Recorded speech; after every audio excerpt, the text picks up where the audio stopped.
আজকের এই অনুষ্ঠানে সম্মানিত সকল উপস্থিতিবৃন্দ, আসসালামু আলাইকুম। প্রথমেই আমি আপনাদের সকলকে, সম্পাদকবৃন্দ, সাংবাদিকবৃন্দ, সংবাদপত্রের মালিকবৃন্দ সহ বীর সাংবাদিকবৃন্দ সহ যারা উপস্থিত আছেন, প্রথমেই আপনাদের সকলকে আন্তরিকভাবে আমি ধন্যবাদ জানাতে চাই। আমি দেশে আসার পরে খুব স্বল্পতম সময়ে এই অনুষ্ঠানটি আয়োজন করেছি এবং আপনারা যে কষ্ট করে অনুষ্ঠানে এসেছেন তার জন্য আমি আন্তরিকভাবে আমার এবং দলের পক্ষ থেকে আমি ধন্যবাদ জানাতে চাই। সম্মানিত উপস্থিতিবৃন্দ, যারা এখানে এই মঞ্চে এসে একটু আগে বক্তব্য রেখেছেন, তাদের সকল বক্তব্য থেকে খুব পরিষ্কারভাবে কয়েকটি জিনিস বোধহয় ফুটে উঠেছে, অর্থাৎ আগামী দিন, ফিউচার। এবং ফিউচারটাকে যদি আমরা 2-3 ভাগে ভাগ করি তাহলে একটি দেখতে পাচ্ছি, সেটি ব্যক্তি হিসাবেই হোক অথবা একজন সংবাদ কর্মী হিসাবেই হোক, আপনার স্বাধীনতা, আপনার নিরাপত্তা। আমরা আরেকটি জিনিস মনে হয় আমার চোখে যেটা পড়েছে যারা বক্তব্য রেখেছেন, সেটি হচ্ছে যে গণতান্ত্রিক বা রাজনৈতিক যে অধিকারটি মানুষের, আপনার, আমার, আমাদের সকলের, সেটির ব্যাপারে একটা কনসার্ন সকলে এক্সপ্রেস করেছেন। এবং খুব সম্ভবত একজন বক্তাই এখানে একটি কথা বলেছেন, সেটি হচ্ছে যে আগামী দিন, ফিউচারটা কেমন হবে। আমি দেশে অনেকদিন থাকতে পারিনি, কি কারণে সে প্রসঙ্গে গেলাম না, আপনাদের কম বেশি ধারণা আছে। তবে সারাক্ষণই দেশের সাথে আমার যোগাযোগ ছিল। দেশের মানুষের সাথে কি হয়েছে, এখানে মাহমুদুর রহমান সাহেব বলেছেন একটি উদাহরণ দিয়ে, ওনার প্রতি পূর্ণ সম্মান রেখে আমি বলতে চাইছি, ওনার সাথে ওনার রক্তমাখা ছবি এখনো আমার চোখের সামনে ভাসে। কাজেই ওনার সাথে কি হয়েছে আমি যেমন জানি, রুহুল আমিন গাজী সাহেবের সাথে কি হয়েছে, যেভাবে উনি মৃত্যুবরণ করেছেন জেলের মধ্যে, সেটি আমি জানি। এবং সবচেয়ে বড় বিষয় হচ্ছে আমার 60 লক্ষ নেতাকর্মী, এবং তার থেকে আরেকটি হৃদয় বিদারক আমার জন্য হচ্ছে, সেটি হচ্ছে আমার মায়ের সাথে কি হয়েছে। কাজে এই ঘটনাগুলো যদি আমরা সকলে সবগুলোকে এক করি, তাহলে যারা দেশে ছিলেন আপনারা, তারা অবশ্যই আমার থেকে একটু বেটার ভালো জানবেন। তবে আমি একদম যে জানি না বোধহয় বিষয়টি তা নয়, আমার একটি ধারণা আছে। সম্মানিত উপস্থিতিবৃন্দ, যে কথাগুলো প্রায় সকলেই বলে গিয়েছেন, এই কথাগুলো যদি আমরা আলোচনা করাই যাবে অনেকক্ষণ ধরে। আপনারা আপনাদের মূল্যবান সময় ব্যয় করে এখানে এসেছেন। আমি এই কথাগুলোর মধ্যে থেকে একটু সরে এসে কিছু কথা বলতে চাই। আমাদের সমস্যা ছিল, আমাদের সমস্যা আছে। অবশ্যই আমরা 5ই আগস্টের আগে ফিরে যেতে চাই না। আমি আমার অবস্থান থেকে যদি চিন্তা করি, আমার এক পাশে 1981 সালের একটি জানাজা, একই সাথে আমার এক পাশে 2025 সালের 31 ডিসেম্বরের একটি জানাজা, আর আমার আরেক পাশে 2024 সালের 5ই আগস্টের একটি ঘটনা। কাজে আমার মনে হয় এটি শুধু বোধহয় আমার একার জন্য নয়, যারা আমার দলের নেতা কর্মী সদস্য এবং সামগ্রিকভাবে পুরো দেশের মানুষের সামনে বোধহয় এই দুটি উদাহরণ বোধহয় সবচাইতে বাদ বিবেচনা করার জন্য সবচাইতে ভালো উদাহরণ, যে আসলে 5ই আগস্টে ফিরে যাওয়ার কোনোই কারণ নেই আমাদের। প্রিয় উপস্থিতিবৃন্দ, হিংসা, প্রতিশোধ, প্রতিহিংসা, একটি মানুষ, একটি দল বা যেভাবে আমরা বিবেচনা করি, তার পরিণতি কি হতে পারে আমরা দেখেছি 5ই আগস্ট। এবং আমি সেজন্যই সকলকে অনুরোধ করব, দল মত নির্বিশেষে আমাদের মধ্যে মত পার্থক্য থাকবে, কিন্তু আমরা যদি চেষ্টা করি তাহলে সেই মত পার্থক্যের মধ্যে রেখে আলোচনার মাধ্যমে সেটি অনেক সমস্যার সমাধান হয়তো আমরা বের করে আনতে সক্ষম হব। কিন্তু কোনোভাবেই সেটি যাতে মত বিভেদের পর্যায়ে চলে না যায়। বিভেদ হলে জাতিকে বিভক্ত করে ফেললে কি হতে পারে আমরা দেখেছি। আজকে সেই জন্য অনেকের মুখে অনেক হতাশার কথা আমরা শুনি, কিন্তু তারপরেও আশার কথা হচ্ছে যে তাদের কাছে ভবিষ্যতের চিন্তাও আছে, ভবিষ্যতের পরিকল্পনা আছে। এখানে একজন বক্তা বলেছেন, পানির কথা বলেছেন। ওনার সাথে আমার কিছুদিন আগে কথা ছিল, ওনার সামনে আমি আরো বিষয় তুলে ধরেছি। আমার দেশে ফিরে আসার পরে আমি যে কবার আমার বাইরে যাওয়ার একটু বেশি সুযোগ হয়েছে, আমি সাভারে গিয়েছিলাম, আরো কয়েকটি জায়গায় গিয়েছিলাম। আমার কাছে মনে হয়েছে নতুন প্রজন্ম একটি গাইডেন্স চাইছে, নতুন প্রজন্ম একটি আশা দেখতে চাইছে। শুধু নতুন প্রজন্ম না, আমার কাছে মনে হয়েছে প্রত্যেকটি প্রজন্মই মনে হয় কিছু একটি গাইডেন্স চাইছে। আমরা যারা রাজনীতিবিদ করি আমাদের কাছে হয়তো অনেক প্রত্যাশা, সকল প্রত্যাশা হয়তো বা পূরণ করা সম্ভব নয়, কিন্তু আমরা রাজনীতিবিদরা যদি 1971 সাল, 1990 সাল, 2004-এর 24 সালের 5ই আগস্ট এই সবগুলোকে আমাদের সামনে রেখে আমরা যদি দেশের স্বাধীনতা, দেশের সার্বভৌমত্বের জন্য কাজ করি, তাহলে নিশ্চয়ই আমার কাছে মনে হয় একজন রাজনৈতিক কর্মী হিসাবে আমি দৃঢ়ভাবে বিশ্বাস করি আমরা জাতিকে একটি সঠিক ডাইরেকশনে নিয়ে যেতে সক্ষম হব। আমি জানি না এটা কতটুকু রিলেটেড, একটি ছোট ঘটনা আপনাদের সামনে তুলে ধরতে চাই। আমাকে চিকিৎসার জন্য এই দেশ থেকে 2008 সালে চলে যেতে হয়েছিল যুক্তরাজ্যে। 2008 সালে যাবার পরে 2010 সালে সেখানে প্রথমে একটি নির্বাচন আমি দেখেছিলাম। তো যেহেতু সেটি নির্বাচন ছিল, স্বাভাবিকভাবে রাজনৈতিক কর্মী হিসাবে আমার একটি ইন্টারেস্ট ছিল। টিভির সামনে বসে আমি ডিবেট দেখছিলাম। সেখানে দুজন নেতার মধ্যে, দুটি মেইন দলের নেতার মধ্যে, লেবার এবং কনজারভেটিভ, অনেকদিন ধরে লেবার ছিল, 2010 সালে নির্বাচনে কনজারভেটিভ আসে। তো দুই দলের দুই নেতার মধ্যে একটি আলোচনা হচ্ছিল। খুব দুঃখজনক হলো, বাংলাদেশ বাদই দিলাম, শুধু ঢাকা শহরের মধ্যেই কোনো অ্যাম্বুলেন্স সার্ভিস নেই। গত 54-55 বছরে আমরা মানুষের চিকিৎসা সেবার জন্য অ্যাম্বুলেন্স সার্ভিস গড়ে তুলতে সক্ষম হইনি। এটি খুবই দুঃখজনক ব্যাপার। তো এই অ্যাম্বুলেন্স সার্ভিস নিয়ে দুই নেতার মধ্যে তখন কথা হচ্ছিল। খুব সম্ভবত তখন যতটুকু আমার মনে আছে, তখন এমার্জেন্সির জন্য অ্যাম্বুলেন্স সার্ভিস কল করলে 20 মিনিটের মতন সময় লাগতো আসতে অ্যাম্বুলেন্সের। একজন বলছে 20 মিনিট লাগে, এটাকে আমরা 19 মিনিট করবো। আরেকজন বলছিল যুক্তি তর্ক দিয়ে যে 20 মিনিট লাগে, এটাকে আমরা 15 মিনিটে নিয়ে আসবো। অর্থাৎ একজন 1 মিনিট কমাচ্ছে, একজন 5 মিনিট কমাচ্ছে। এই কাজটি তারা তাদের জনগণের জন্যই করতে চাইছে। আমার মনে হয় এখানে যেটা একটু আগে মাহফুজ আলম সাহেব যে পানির কথাটি বললেন, খুব সঠিকভাবে বলেছেন। ঠিক এখন যেভাবে চলছে এইভাবে যদি চলে, আমার যতটুকু ধারণা আগামী 10 থেকে 15 বছর, হার্ডলি 20 বছর পরে ঢাকা শহরে কোনো জায়গায় থেকে পানি আমরা পাবো না। আমাদের বুড়িগঙ্গা নদী সম্পূর্ণ রকম পলিউটেড, 100% পলিউটেড। শীতলক্ষা নদী 50%-এর মতন পলিউটেড। এখন মেঘনা নদী থেকে পানি আনার চেষ্টা করা হচ্ছে, আসছে বোধ একটা প্রজেক্ট কাজ হচ্ছে, কিন্তু এটার পানি আগামী 10 থেকে 15 বছর মধ্যে পলিউটেড হয়ে যাবে। ঢাকা শহরে যে 3.5 কোটি মানুষের মতন মানুষ বাস করছে, এদের কেউ পানি পাবে না। পানির অপর নাম জীবন। সারা দেশে যদি এই সমস্যা শুরু হয়, তাহলে বিষয়টি কত ভয়াবহ হতে পারে। আমার মনে হয় এইরকম বিষয়গুলি নিয়ে বোধহয় এখন আলোচনা হওয়া উচিত, সেটি সংসদে হোক, সেটি বিভিন্ন সেমিনারে হোক। কারণ তা না হলে একটি ভয়াবহ ভবিষ্যৎ আমাদের সামনে অপেক্ষা করছে হয়তোবা, which is very unwanted. সম্মানিত উপস্থিতিবৃন্দ, একই সাথে আমরা যদি একটু খেয়াল করে দেখি, আমাদের 20 কোটির মতন মানুষ এই দেশে, এবং এই দেশে 20 কোটি মানুষের মধ্যে একটি বড় অংশ হচ্ছে তরুণ সমাজের সদস্য। এই তরুণ সমাজের সদস্যদেরকে বিভিন্নভাবে আমাদেরকে উপায় বের করতে হবে কিভাবে তাদের কর্মসংস্থানের ব্যবস্থা হয়, সেটি দেশের ভিতরে হোক, সেটি দেশের বাইরে হোক।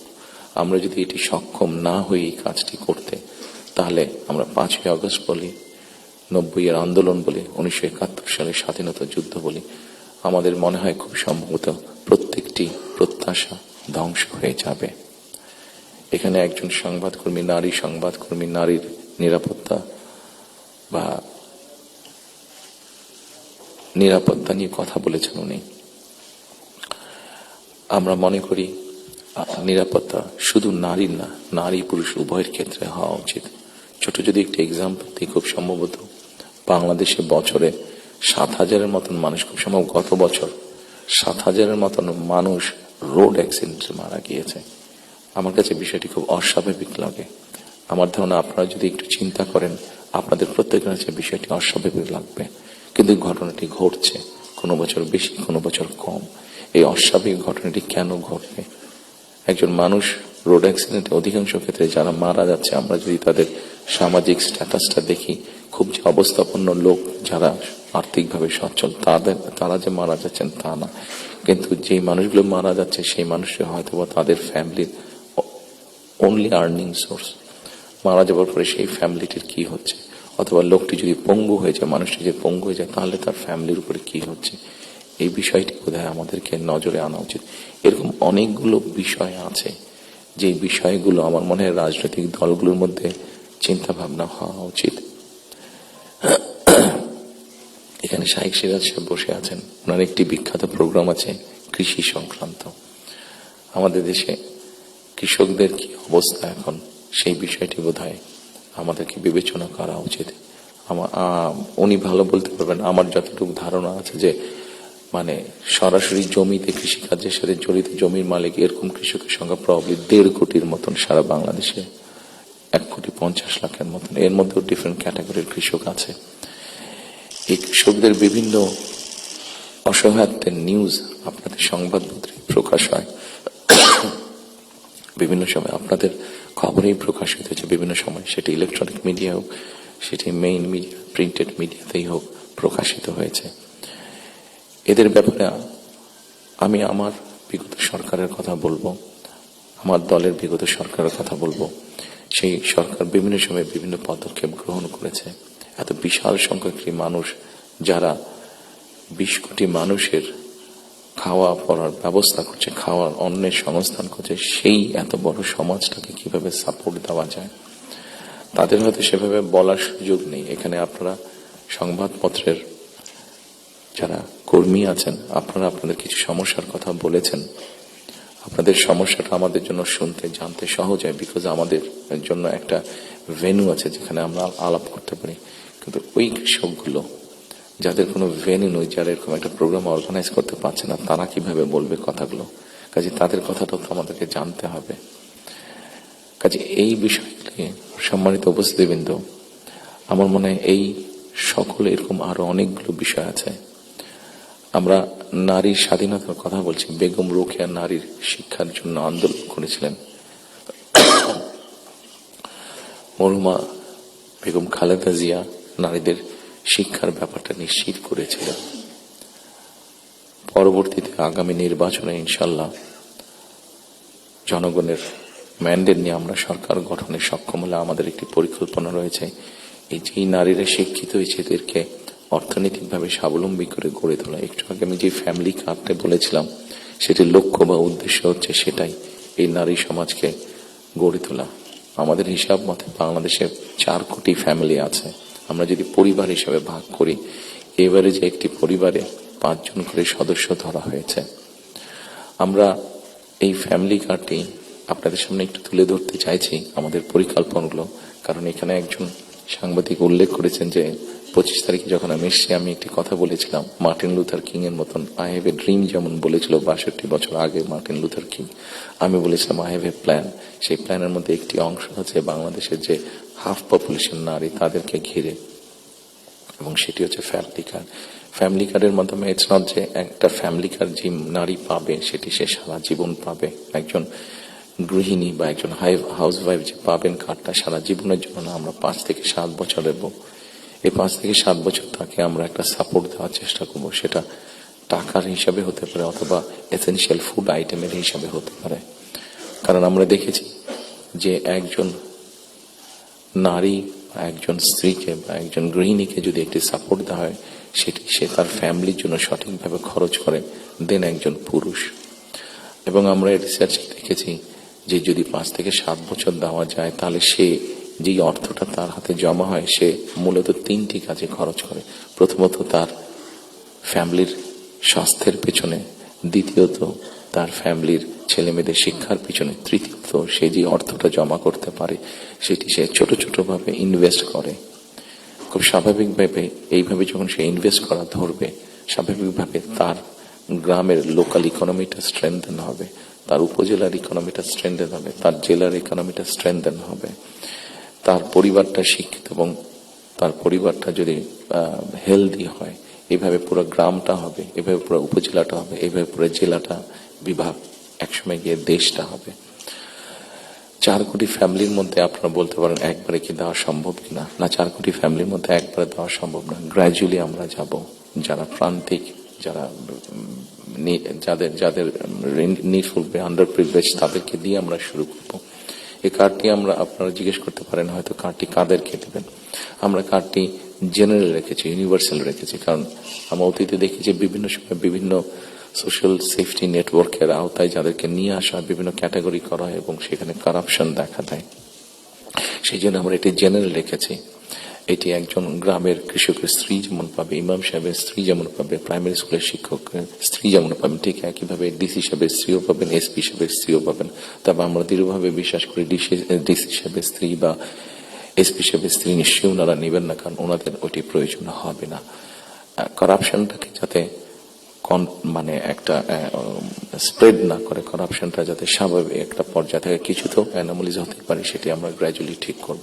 ঠিক এভাবে কৃষকদেরকে হেল্প করার জন্য আমরা কৃষি কার্ড করেছি। একটি বড় সমস্যা হচ্ছে হেলথ ইস্যু।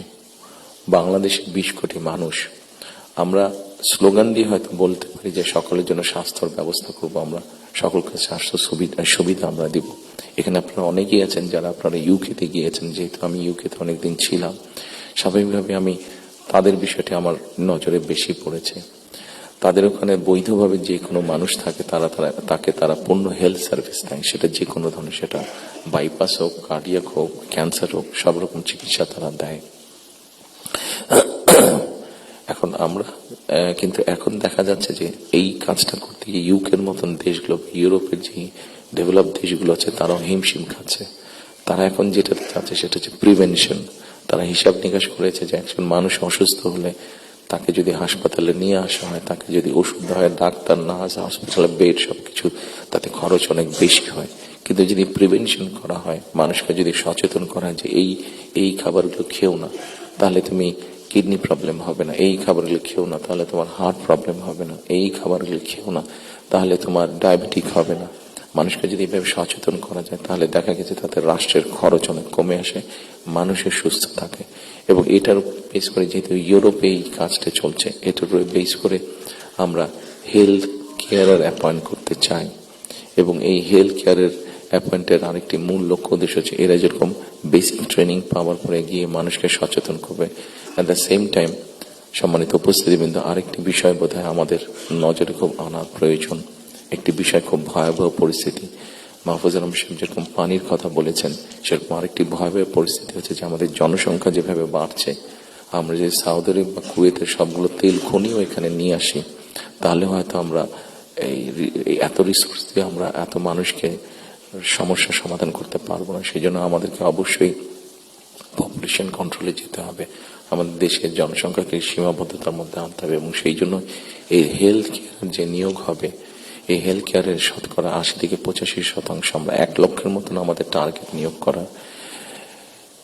এই হেলথ কেয়ারের 80 থেকে 85% আমরা নারী কর্মীকে নিয়োগ করতে চাই, যাতে নারী কর্মীরা গিয়ে ঘরে ঘরে বোঝাতে সক্ষম হন যে কি জন্য প্রয়োজন হাইজিন মেনটেন করা এবং পরিবারকে সুস্থ রাখা, এট দ্য সেম টাইম পরিবারকে একটি রিজনেবল সাইজের মধ্যে রাখা, পরিবারের সদস্য সংখ্যা।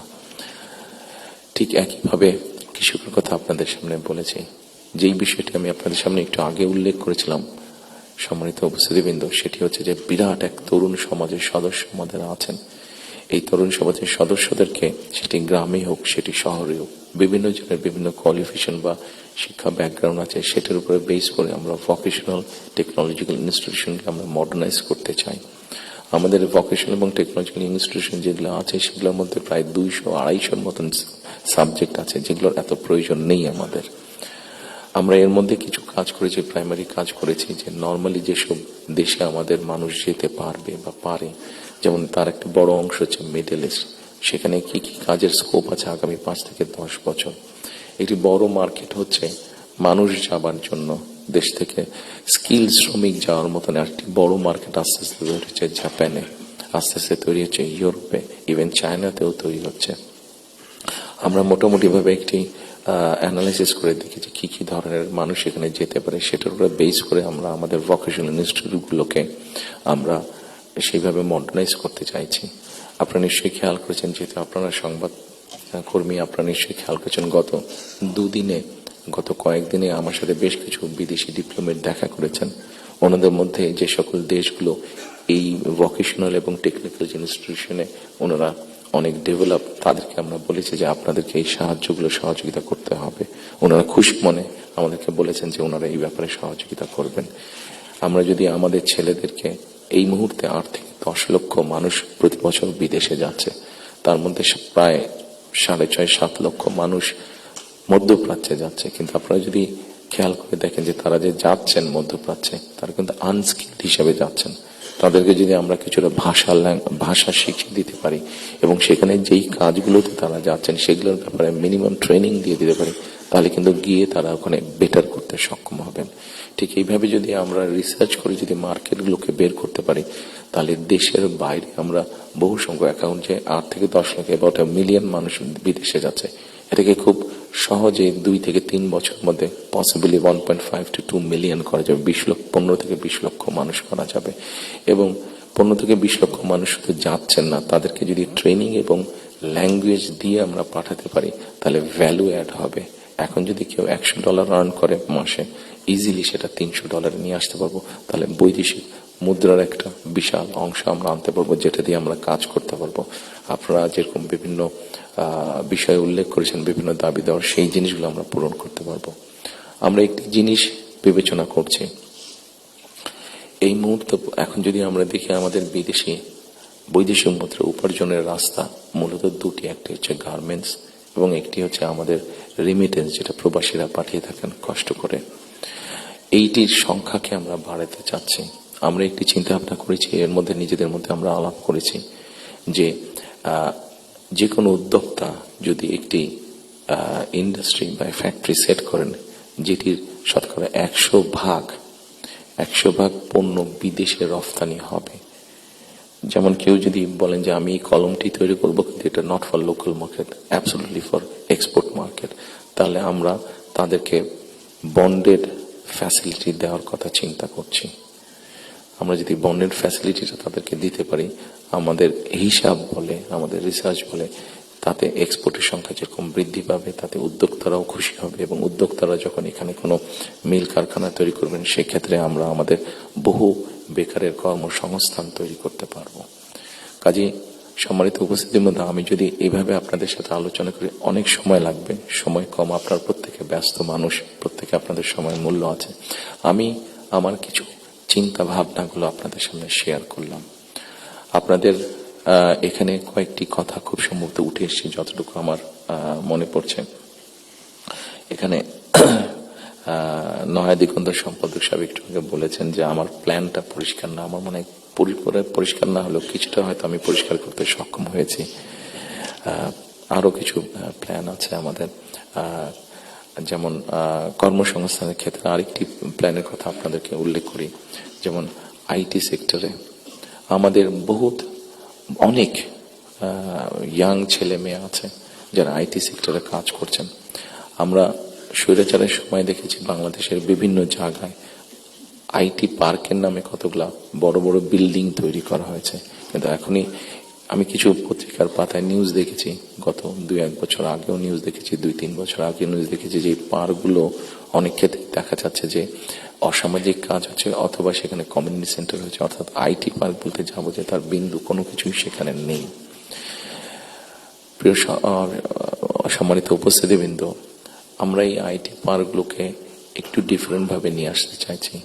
আমাদের বিভিন্ন জায়গায় যে আইটি পার্কগুলো আছে, এই আইটি পার্কগুলোকে আমরা ওই এলাকায় যদি আমরা বের করতে পারি, আমাদের তরুণ সমাজের কারা কারা আইটিতে কাজ করছেন, অনেকেই কাজ করছেন, কেউ কাজ করছেন ডাটা প্রসেসিং এ, কেউ কাজ করছেন হয়তো কোন রকম ডিজাইনিং এ, কেউ কাজ করছেন হয়তো অনলাইন শপিং মানে অনলাইন ট্রেড করছেন অনেকে।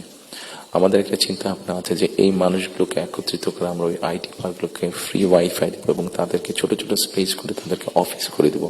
এখন হয়তো তারা হলে যারা থাকছেন, যদি স্টুডেন্ট হয়ে থাকেন হলে বিছানার উপরে কাজ করছে, তাহলে মেসে থাকলে মেসের ওই ছোট্ট কোনায় কাজ করছে, অথবা বাসায় থাকলে হয়তো বিছানার উপরে বসে কাজ করছে, অথবা ছোট্ট একটা টেবিল চেয়ার নিয়ে কাজ করছে। কিন্তু আমরা যদি তাদেরকে একটা স্পেস করে দিতে পারি, তাহলে কিন্তু তারা তাদের বিজনেসটা অনেক ফ্লরিশ করতে পারবে এবং স্বাভাবিকভাবে তার বিজনেস যখন ফ্লরিশ হবে, সে তখন আরো হয়তো তার মতন আরো কয়েকজনকে একসাথে নিয়ে আরো একটু বড় কোম্পানি করবে। অর্থাৎ এই সবগুলো সম্ভাবনার কথা বলছে এবং এই সম্ভাবনার কথাগুলো অবাস্তব নাই। আমরা চেষ্টা করলে এই সম্ভাবনাগুলো আমরা বাস্তব রূপ দিতে পারবো। ঠিক একইভাবে আজকাল ফেসবুকে গেলে অথবা টিকটকে গেলে আমরা দেখি আমাদের তরুণ সমাজের সদস্যরা অনেকে অনেক প্রতিভাবান, বিভিন্ন রকম কন্টেন্ট তারা মেক করছেন। এই কন্টেন্ট মেক করতে গেলে সরকারের কিছু পলিসি আছে, যে পলিসিগুলো ঠিক করতে পারলে তাদের জন্য বেটার হবে, তাদের ইনকামটা বেড়ে যাবে। ইন্টারন্যাশনাল গেটওয়ে যে আছে, যেখানে কারেন্সি আসে বা যায়, এখানে কিছু সমস্যা আছে, পেপাল সহ এরকম যেগুলো আছে, আমরা এরই মধ্যে তাদের সাথে কথা বলেছি যে কিভাবে এই সমস্যাগুলো সমাধান করা যায়। অর্থাৎ যারা আমাদের অনলাইনে কাজ করবে বা কন্টেন্ট মেক করবে, এরা যে যাবে, এরা যে অ্যাড হবে, যে ইনকামটাতে আসবে, সেটা কিভাবে সহজে তাদের কাছে এসে পৌঁছতে পারে, এই ব্যাপারে আমরা তাদের সাথে মোটামুটি ভাবে আলাপ করেছি। ইনশাল্লাহ আমরা গভর্নমেন্ট ফর্ম করতে পারলে এই ব্যাপারটা আমরা দ্রুততার সাথে করতে তখন সক্ষম হব এই সমস্যাটার সমাধান করতে। সম্মানিত উপস্থিতিবৃন্দ, আমাদের সামনে আপনারা এখানে অনেকে উপস্থিত আছেন যাদের অনেক লম্বা অভিজ্ঞতা আছে দেশ স্বাধীনের পর থেকে। আমাদের দেশ স্বাধীনের পর থেকে অনেক উথাল পাতাল ঝড় অনেক হয়েছে রাজনৈতিক অঙ্গন থেকে অর্থনৈতিক অঙ্গনে। এখানে একজন বক্তা বলে গিয়েছেন যে সামনে আমাদের চ্যালেঞ্জ আছে।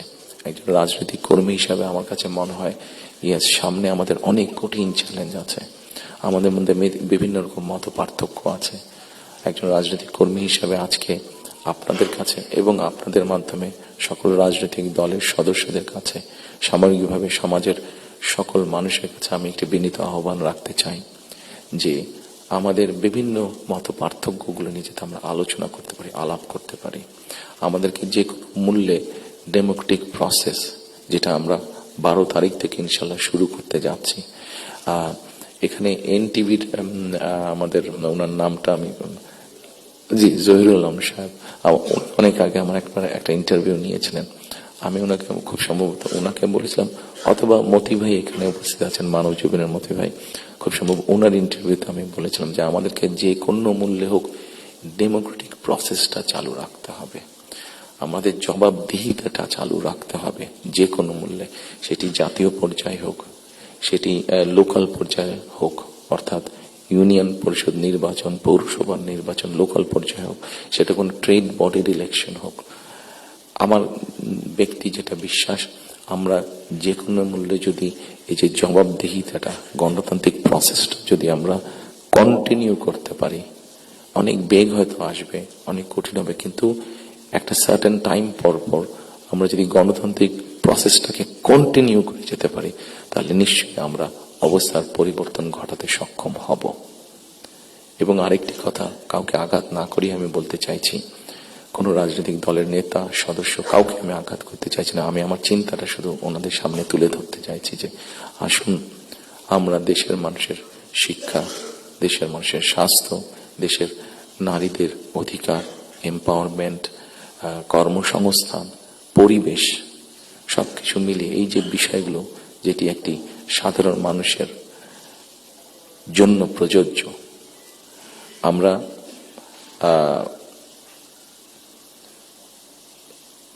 অনেক দিন ধরে আমরা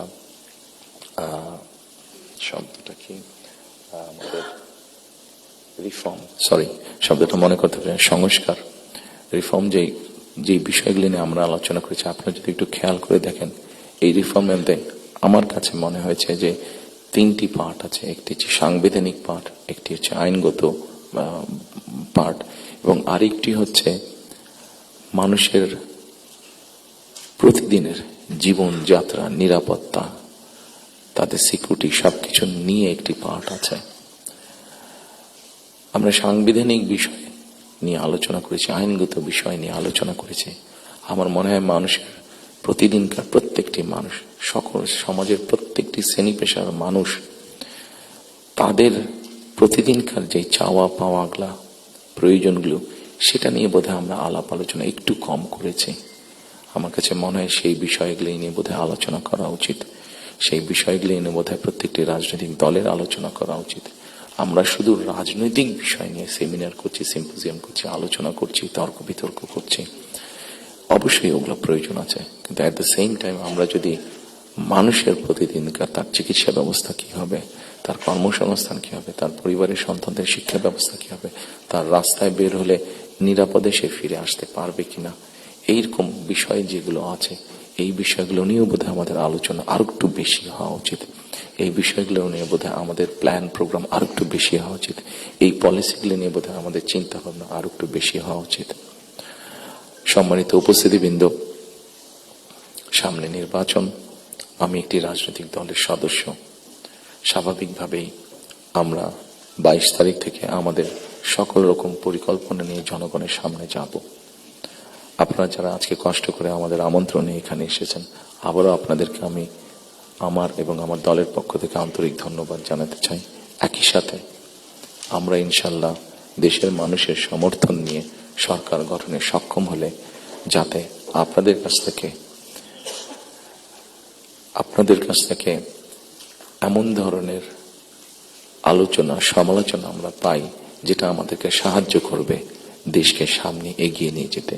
শুধু সমালোচনা করার জন্য নয়, আপনাদের কাছ থেকে এমন সমালোচনা আমরা পাই যাতে আমরা দেশের মানুষের যে সমস্যাগুলো আছে, সেই সমস্যাগুলো যাতে আমরা সমাধান করতে সক্ষম হই, আমরা সরকার গঠনে সক্ষম হলে, সেই প্রত্যাশা রেখে আবার আপনাদেরকে ধন্যবাদ জানিয়ে আমার বক্তব্য শেষ করছি। আসসালামু আলাইকুম।